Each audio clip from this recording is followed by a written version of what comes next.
നമ്മളിപ്പോൾ നിൽക്കുന്നത് കൈലാസാറിൻ്റെ സൈറ്റിലാണ്. അതുകൊണ്ട് ഇവിടെ നമ്മൾ അകത്തോട്ട് കയറി നോക്കാം. അവിടെ അനിയനൊക്കെ പണിയണമെന്നുണ്ട്. ഇവിടുത്തെ ഏറ്റവും വലിയ പ്രത്യേകത വെച്ചാൽ നമ്മുടെ സ്റ്റോണില്ലേ, നാച്ചുറൽ സ്റ്റോൺ, അതുകൊണ്ടാണ് ഇവിടുത്തെ മതിലെല്ലാം ചെയ്തിരിക്കുന്നത്. അപ്പോൾ നമുക്ക് അകത്തൊന്ന് നോക്കാം. അവിടെ അനിയനെ നാടെ പുട്ടി കൊഴിക്കുക അനിയനെ ശുഭനോടാണ് പുട്ടിയിടുന്നത്. കുട്ടിയുടെ വേണ്ടി പുട്ടി കൊഴിച്ചിട്ടുണ്ട്. കുട്ടികൾക്കെല്ലാം കംപ്ലീറ്റ് ആയി നിൽക്കുകയാണ്. പിന്നെ സ്വിമ്മിംഗ് പൂളെല്ലാം വാട്ടർ പ്രൂഫ് ചെയ്തിട്ടേക്കാണ്. അതൊന്നും കണ്ടാലോ, ഇത് വാട്ടർ പ്രൂഫ് ചെയ്തിട്ട് അതിൻ്റെ പുറത്ത് അവർ പ്ലാസ്റ്റർ ചെയ്യുക. സ്വിമ്മിംഗ് പൂളാണ്.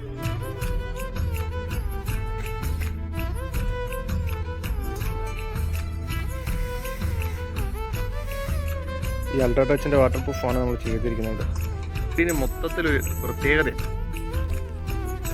കൈലാസ് സാറിൻ്റെ എല്ലാവർക്കും അങ്ങനെ വീടിനകത്ത് കാട് കയറി ചെല്ലുമ്പോൾ നമുക്കൊരു പ്രത്യേക പ്രകൃതിയായിരിക്കും. ഇതെല്ലാം അതിൻ്റെ സൈഡിലകത്തും വരാനുള്ള ചെടികളാണ്. ഇപ്പോഴേ സെറ്റായി വെച്ചേക്കുക.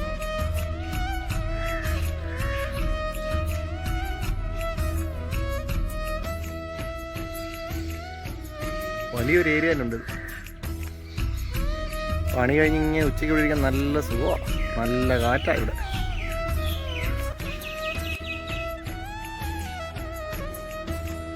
പിന്നെ ഇവിടെ വാൾ ടൈലിന് പകരം നമ്മുടെ ഓടില്ലേ, ഓട്, ആ ഓട് വെച്ച് വാൾ ടൈൽ ചെയ്തിട്ടുണ്ട്. ഓടാണ്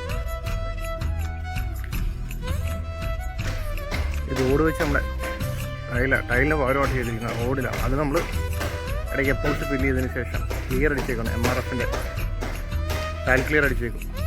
ഇത് തന്നെ അകത്തുണ്ട്. ഉണ്ണികളെ ഇങ്ങോട്ട് നോക്കിയേ, വേണ്ട. അതായത് നമ്മുടെ മച്ചാൻ, നമ്മുടെ സുഹൃത്താണ്, മേളിൽ തേക്ക് വരച്ചോണ്ടിരിക്കുക. വളരെ നല്ല പാട്ടുകാരൻ. ഉച്ചയ്ക്കൊരു പാട്ട് മക്കളെ കൊണ്ട് പാടിക്കാം എന്തായാലും.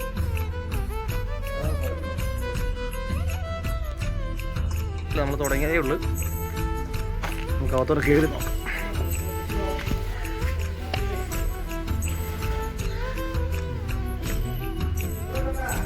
ടെറാക്കോട്ടയാണ്. നമ്മുടെ വാൾ ടൈലിന് പകരമാണ്. മുകളിലൊക്കെ നമ്മൾ ചാനലില്ലേ, 4-5 ചാനലല്ല തേക്ക് ഫിനിഷിലോട്ട് ആക്കിയേക്കുക. എല്ലാം ഇരുമ്പ. അതിനെ വേണ്ടി അവർ സീലിംഗ് ചെയ്യാൻ വുഡ് ഫിനിഷിൻ്റെ. ഇത് ശരിക്കും കഷ്ടപ്പെടുന്ന പണിയായിരുന്നു. ഇതിനിടയ്ക്ക് ഫില്ല് ചെയ്യുക എന്നുള്ളത് വലിയ പ്രതിസന്ധിയായിരുന്നു. അതെല്ലാം ചെയ്ത് ഫിനിഷ് ചെയ്തിട്ടേക്കാണ് നമ്മളിപ്പോൾ. അടുത്ത ടൈൽ വർക്കാണ് ഇവിടെ. ടൈൽ വർക്ക് കഴിഞ്ഞതിന് ശേഷമേ നമുക്ക് പുട്ടിയെല്ലാം ഇട്ട് ഇങ്ങനെ ഫിനിഷ് ചെയ്തിട്ടേക്കുക ഈ തടിയുടെ പണിയൊക്കെ തുടങ്ങാൻ പറ്റത്തുള്ളൂ. കൈലാസാറിൻ്റെ വർക്കിൻ്റെ ഏറ്റവും വലിയ പ്രത്യേകത എന്ന് വെച്ച് കഴിഞ്ഞാൽ ഭയങ്കരമായിട്ട് കാറ്റും വിളിച്ചു. അത് നോക്കിക്കേ, 3ാമത്തെ നിലയുടെ മുകളാണ്. അവിടെയും ഭയങ്കരമായിട്ട് ഓപ്പൺ ഏരിയയാണ് ഏറ്റവും കൂടുതൽ. പിന്നെ ഈ ഒരു സ്പേസും അപ്പുറത്ത് തിരിഞ്ഞിട്ട് സ്പേസ് ഉണ്ട്. എന്താ വാട്ടർ പ്രൂഫ് സ്വിമ്മിംഗ് പൂളിന് ഓപ്പോസിറ്റ് ഒരു സ്ഥലമുണ്ട്. എന്താ അവിടെയും നല്ല 2 കാട്, പിന്നെ ചെടി വെച്ച് നല്ല കാട് കൂട്ടാക്കാനാണ്. ലിവിംഗ് റൂമും സ്റ്റെയർ റൂമും എല്ലാം പച്ചപ്പായിരിക്കും. ഇവിടെ പ്രത്യേകത നമ്മൾ ഒരുപാട് 2-3 വർക്ക് കൂടെ ചെയ്തു. ഇതൊക്കെ ഫുൾ ഓപ്പൺ ജനല, ഓപ്പണാണ് സ്ലൈഡ് ചെയ്യുന്നത്. അതായത് നമുക്ക് ആ പാടത്തു നിന്ന് വരുന്ന കാറ്റൊക്കെ നല്ല ഫുള്ളായിട്ട്, അതായത് ഇതൊക്കെ ടഫ്ലോൺ ഗ്ലാസ് ആണ് ഇട്ടേക്കുന്നത്. പിന്നെ മുകളിൽ സെൻസറും കാര്യങ്ങളും എല്ലാം വെച്ചിട്ടുണ്ട്. സേഫ്റ്റി മസ്റ്റാണ് ഇതിനകത്ത്. അപ്പോൾ ഓപ്പണാക്കിയിട്ടാലും നല്ല കാറ്റും വിളിച്ചോ ശരിക്കും കയറാൻ വേണ്ടിയിട്ട്. എല്ലാ സൈഡിലും വലിയ വലിയ ജനലുകളാണ്. എല്ലാം തേക്കൂടാണ് ചെയ്തേക്കാം.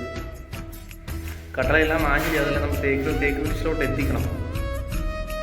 വർക്കൊക്കെ വളരെ മനോഹരമാണ്. നമുക്ക് ടൈൽ വർക്കെല്ലാം കഴിഞ്ഞതിന് ശേഷം കംപ്ലീറ്റ് അനുസരിച്ച് അടുത്ത വീട് നമുക്ക് ചെയ്യാം. തൽക്കാലം നമ്മളത് അവസാനിപ്പിക്കുകയാണ്. പക്ഷേ ഞാൻ ആദ്യമായിട്ടൊരു വീടിന് മതിലിന് സ്റ്റോൺ ചെയ്ത് കാണുന്നു. നാച്ചുറൽ സ്റ്റോണിലൊരു മതിൽ. അവിടെ അനിയനും ശിവനോടെ പുട്ടിയിടില്ല. ഓപ്പണായിട്ടുള്ളൊരു സ്ഥലമായിരുന്നു. അവിടെ ഒരു പോർച്ച് ആക്കി. അപ്പോൾ അത് പുട്ടിയിട്ട് ഫിനിഷ് ചെയ്തുകൊണ്ടിരിക്കും അവർ. ഇന്നും നാളെയും കൂടെ നമ്മുടെ ഫിനിഷിങ് ടൈല് കഴിഞ്ഞതിന് ശേഷമുള്ള ബാക്കി വർക്കൊക്കെ. ഇത് ലോങ് സൈറ്റ് കുറവായതുകൊണ്ടേ നമ്മളിൻ്റെ ഫുൾ വീഡിയോ കിട്ടാൻ വലിയ പാടാണ്. എല്ലാ സൈഡിലും നമ്മൾ വലിയൊരു ഏരിയ ഉണ്ട്.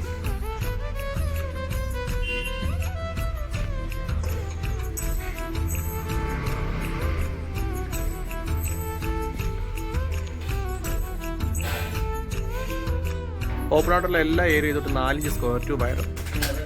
അത് മൊത്തം നമ്മൾ തേക്ക് ഫിനിഷിലോട്ട് ആക്കിയാണ്. ഉണ്ണിയാണ് ചെയ്തുകൊണ്ടിരിക്കുന്നത് മൊത്തം. നല്ല ഹൈറ്റാണ്. കാണുന്ന കൂട്ടല്ല 4 സ്കാഫോൾഡിങ്ങിൻ്റെ പൊക്കമാണ്. താഴെ നോക്കുമ്പോൾ നമ്മൾ അറിയുന്നില്ലെങ്കിലേ